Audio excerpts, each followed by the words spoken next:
అయితే ఇప్పుడు రాబోతున్న పశ్చిమ బెంగాల్ రాష్ట్రం హర్యానా, మహారాష్ట్ర, ఢిల్లీతో పోల్చితే కాస్త భిన్నమైన రాష్ట్రం. కమ్యూనిస్టులు, టీఎంసీ పార్టీ నుంచి పెద్ద ఎత్తున హింసను ఎదుర్కొన్న రాష్ట్రం. 2021 ఎన్నికల అనంతరం రాష్ట్రంలో పెద్ద ఎత్తున అల్లర్లు జరిగాయి. అధికార టీఎంసీ పార్టీ నేతలు పాల్పడిన హింసలో పెద్ద ఎత్తున బీజేపీ కార్యకర్తలు, సంఘ్ పరివార్ కార్యకర్తలు హతమయ్యారు. ఎంతో మంది చెట్టుకు ఉరివేయబడ్డారు. అందులోనూ రోహింగ్యాలు, అక్రమ వలసదారులు అధికంగా ఉన్న రాష్ట్రం. వీరంతా అధికార పార్టీకి ఓటు బ్యాంకుగా ఉన్నారు. కాబట్టి వీరందరినీ ఎదుర్కొని గ్రౌండ్ వర్క్ చేయాల్సి ఉంటుంది. అందుకు సరైన విధంగా ప్రణాళికలు వేయాలి. ఈసారి పోటీ చేస్తే ఖచ్చితంగా గెలుపొందాలన్న లక్ష్యంతోనే పనిచేయాలి. లేకపోతే మమతా బెనర్జీ అంత సులభంగా వదిలిపెట్టే నేత కాదు.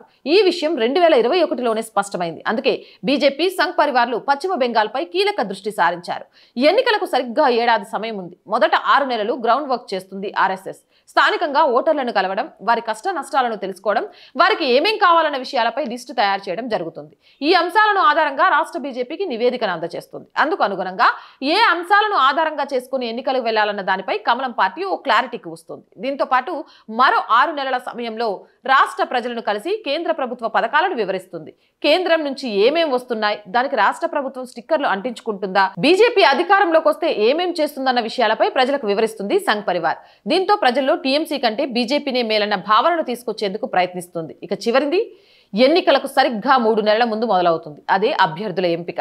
సాధారణంగా అన్ని పార్టీలు ఈ కసరత్తు కోసం ప్రైవేట్ సర్వే ఏజెన్సీలను నిర్మించుకుంటాయి. ఏ ప్రాంతాల్లో ఎవరిని నిలబెట్టాలన్న దానిపై ఆయా ఏజెన్సీలు సర్వేలు నిర్వహించి నివేదికలు తయారు చేస్తాయి. కానీ బీజేపీ ఈ పనిని ఆర్ఎస్ఎస్ చేసి పెడుతోంది. అభ్యర్థుల ఎంపికపై నిష్పక్షపాతంగా నివేదికలు తయారు చేస్తుంది. ఎవరిని మార్చాలి, ఎవరిని ఎంపిక చేస్తే బాగుంటుంది, సామాజిక వర్గాల వారిగా అభ్యర్థుల ప్రభావం ఏంటి అన్న అంశాలపై నివేదికలు తయారు చేస్తుంది. దీని ఆధారంగానే కమలం పార్టీ కూడా అభ్యర్థుల ఎంపిక చేస్తోంది. ఈ కసరత్ అంతా పూర్తయితే ఎన్నికలు వచ్చేసరికి గ్రౌండ్ ప్రిపేర్ అయిపోతుంది. దీంతో కమలం పార్టీ విజయం సునాయాసమవుతుంది.